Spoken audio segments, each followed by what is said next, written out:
How do you explain to me that somebody who says that he sings for God, he ministers unto Elohim? We saw him on a video with one clown. The last day, false prophets will rise. How do you look at a man like me, small boy like me? I'm just in my early 20s, and you look at me and you say, this one is fake. Somebody that has given his youth, his teenage life, everything to God. When you were my age, what were you doing with your life? Look at me. I have the right to do whatever I want to do with my life. But I say, no, I will follow Jesus. And then you now look at me. You now say that this one is right or wrong. You are. Who gave you the authority to judge a man? I never speak. But let me tell you something. I now realize how far God has taken me. I am accountable to my followers. All of you here who believe in me, I am very accountable to you. So you are not deceived. Matthew 13, verse number 29. Verse number 29. Should be fast. But he said, nay, lest while ye gather up the tares, ye uproot also the wheat with them. Okay, let's go 27 so you see it. Then we go to 41. So the servants of the household came and said unto him, Sir, did we not sow good seed in thy field? From whence then hast it tares, weeds, and all this? And he said unto them, an enemy has done this. The servant said unto him, will thou then we go and gather them up? Wait there. Notice, this is an allegory. He's talking about us as Christians. We are too busy trying to figure out who is right, who is wrong, who is a Christian, who is a pastor, who is the right pastor, the true prophet, the false prophet, the true apostle. The Bible says, stop it. They said, should we go and tell the people who is the right one and who is the false one? Let's go. This is what Jesus said. But he said, no. Because in you trying to gather up the weeds, you might uproot the good ones. In you trying to show people that is a false prophet, that is a false apostle, you might damage the ones that actually are interested in the kingdom. Have love. What is happening right now is a sham. A young musician, we all know he's young. He said he's still growing himself. He's sitting there with the comedian. Wrong setting. But is the comedian beyond saving? No, sir. Why would we call him a clown?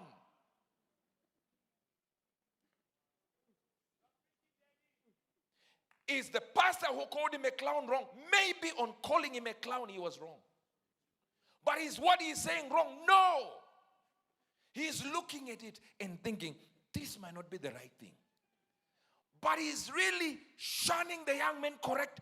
No, it's he has already told you he's maturing. Why hammer on him and attack him? Why? There needs to be a balance where we do not hate the people we actually want to bring to Christ.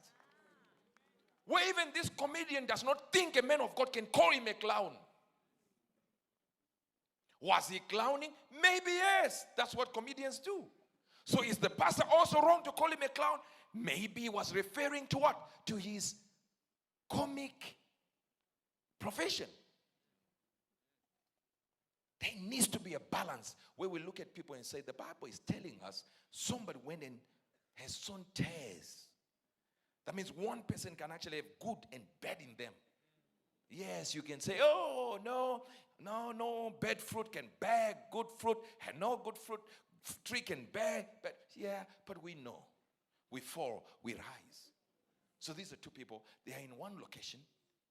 And whatever is happening, I didn't even watch the video, the whole video. I just said, you know what? I look at it and go like, might not be the most mature thing that is happening. This one is a comedian. This one is a Christian. I don't know what they said after that whole video went out. Maybe the Christian rose up. But also as Christians, we should not respond to even ministers when they minister. If they correct you, don't respond. Move on with your ministry. Move on. Now hear this. Hear what it says. But he said, nay, lest while we gather up the tares, lest while we are condemning this comedian, we might mess up this person who has already told you, I worship God. I was sent by God to be a worshiper. But guess what? In this moment, I was weak. Then we damage the one that is used by God, even in his immaturity, by trying to castigate a person we are calling a clown. Says we will then uproot what? The wheat with the weeds. Let's just say we all agree, although I don't agree with that. We all agree and say this comedian was out of line completely. He was. That part he was. But let's say we agree that he is a clown, which I don't. But let's say we agree he's a clown. Let me read it again. But he said, no. Go 27, because this is powerful. So the servants went and said, did we not sow this good singer in the field? Where is this comedian coming from? 28. And he said, the devil has brought the comedian in. But the servants then said, but we can remove the comedian. Call him a clown. Call him a fool. Said, if you do it, you might actually lose the singer who I have sent. So treat the comedian with respect. I did not say respect what he did, but correct him in love. Let him know he's needed in church. Let him know he can be restored. Let him know this what you are doing was wrong, but do it in love. Even the talk has to be not soft, stern, but love. So is the preacher wrong to correct? No. But it's wrong if that man there is not his son or his church member. Very wrong. Oh, but Peter was corrected. Yes, they were in the same calling, in the same group, in the same mission. This is not two different denominations. But is the preacher wrong? No, because you posted your video on YouTube. You've become a member of everyone. You're not getting it at all. Let's go with this scripture. Let's go 30. Let both of them grow together until the harvest. If they grow together, maybe this one might be influenced by that one. But of course, this is where the problem is, because you're saying the musician could not influence him. But that's only from a video perspective. What if behind the scenes he did it? Which he should do on the screen. I'll say to the reapers, gather ye together first the tares, and bind them in bundles to bend them. But gather the wheat into my barn. That means it is possible to be connected to somebody who is here or move in the same society. Don't be like them. Come out of them, my people. Doesn't mean to say I don't talk to you, I don't greet you. I seek to come out from your ways, but seek to influence you. But the moment we hammer them and crush them and fight them until we get to a point where the person doesn't even want Jesus anymore. He is looking around. See, I was a fine preacher as a young man. Then got to a point where I was opposed every day. And most of my mistakes came from rebelling. I looked at the church, they didn't want to talk about me. They were very tough with me when I had not even made a mistake. And I thought, if this is what is in the house of God, imagine what is out there. Out there might even be better. I was standing with Prophet Magandua at his building it was a Lent then, standing, leaning on his car. We took us there, leaning like this. A drunkard came. You know this.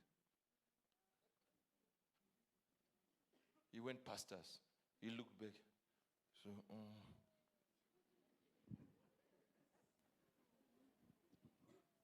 my seat. Even a drunkard said, yeah. My prosperity is with these people. I might be drunk here, but somebody, listen. Imagine if we were sitting there and going like this, these sinners. It wasn't money, it was $1. But the sinner could realize the truth. The church is busy calling us prosperity preachers. Tell me what's different. Prosperity preachers, the people who are calling us prosperity preachers are actually having buildings and equipment in equipment. Where did they get the money? Offering and tithing. Where are we getting the money? We have businesses everywhere. So who is a prosperity preacher? Listen, I'm not a prosperity preacher. I'm a preacher who is prospering.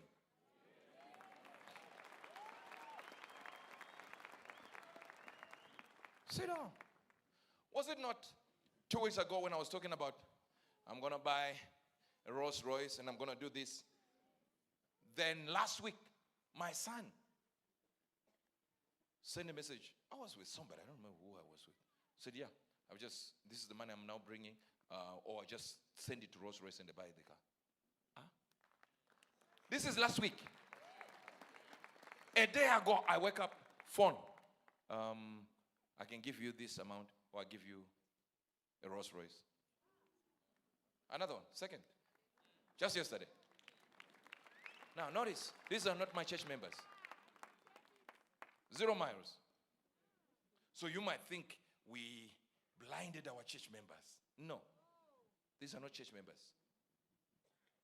People in their own location, 0 miles. Now I have to think, which Rolls Royce do I drive today? Now, who has been told, yes, sow a seed for the Rolls Royce? Not one.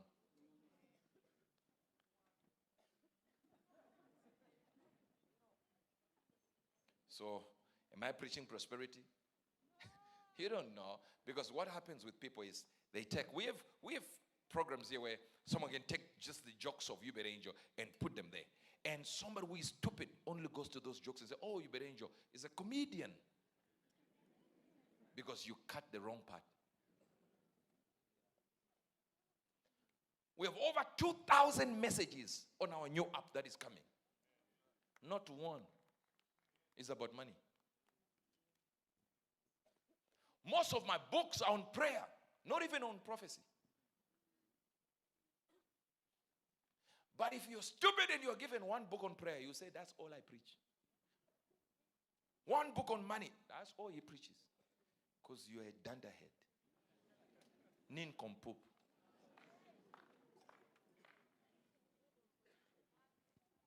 So understand this. Understand. It says we should be careful what we do as men and women of God.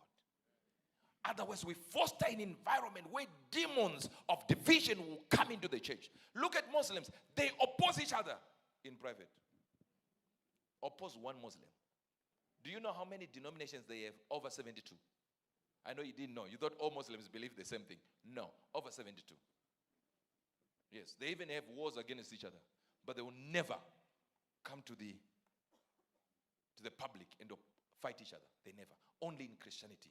We have our own people killing our own generals. Killing the next generation that is coming. When they arrive, they find no legacy left by us except fighting each other. That's what we are able to do. Especially the Nigerian church. And I understand why the Nigerian church is like that. These people are over 200 million, sir. Zimbabwe, you are 15 million. And pastor is fighting another pastor. Where Nigeria is concerned, it's over 200 million. You are going to find some people doing that. You're going to find at least 5 fighting. That's acceptable there. I'm not saying it's acceptable, it should happen. But the quantity of churches, you can understand there are going to be 2 or 3 people fighting.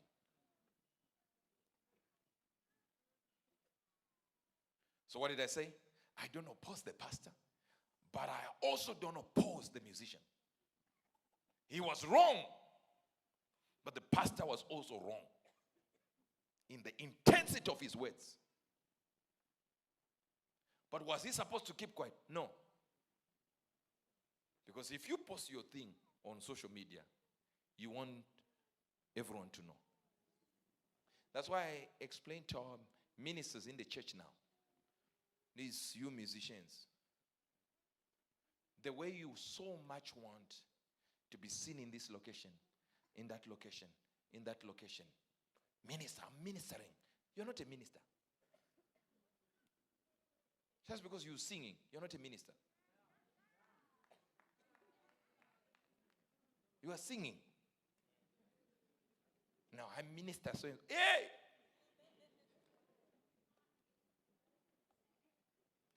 You are the equivalence of Beyonce in the world. You're just in the church. You're just a big sinner looking for a stage. So you don't feel nothing if we put you in front there. You feel the energy from people. You feed on the energy of people. You are simply a demon. Because all you are interested in is standing there and feel everyone going like, yes, yes. That's all you feel. While you're worshiping there, no, God is in your head. Zero. Nothing. So because the church has created celebrities on the stage, sing and sing and sing and sing. These are celebrities on stage. Now guess what we are having a problem with? We are trying to control these celebrities. They can't be controlled now. I have a show today. You have a show. And what is coming out of your mouth is praising God. And it's a show.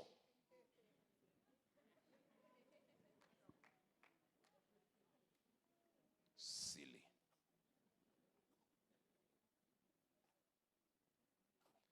That's why I want to stop people that look like celebrities.